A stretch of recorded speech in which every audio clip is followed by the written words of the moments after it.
Welcome to our channel. Today we how to restore EV parts orders using RockAuto compatibility checks. Easy tutorial step by step clearly.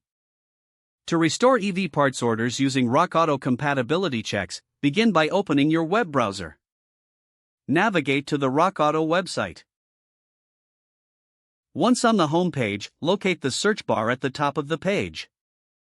Enter the specific part name or number you need for your electric vehicle. After hitting enter, review the search results displayed on the page. Identify the correct category for your EV, such as batteries, motors, or control modules. Click on the appropriate category to filter your results further. Look for the compatibility check feature usually found adjacent to the part listings. Select the vehicle type that matches your electric vehicle specifications. Fill in the required fields, including year, make, and model of your EV. This information is crucial for ensuring compatibility with the parts. Once all details are filled in, hit the Check Compatibility button. Review the compatibility results provided by RockAuto. If the part is compatible, you will see a confirmation indicator. If it's not compatible, consider revisiting the search bar to try different keywords. Once you find a compatible part, click on the part name for further details.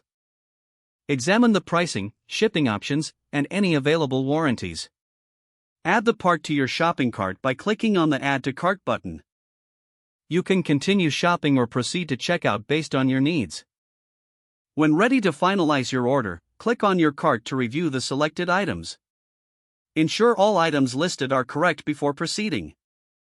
Follow the prompts to enter your shipping and payment information. Once all information is inputted, confirm your order.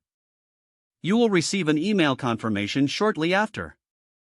This simple process will help ensure you restore your electric vehicle parts through RockAuto efficiently. If the page does not load, refresh the browser or try again in a private or incognito window. Make sure you are using the correct email address, then retype it carefully to avoid small typos. If your password is not accepted, use the reset option and create a new strong password you can remember. Don't forget to like this video and subscribe to our channel for more step-by-step tech guides.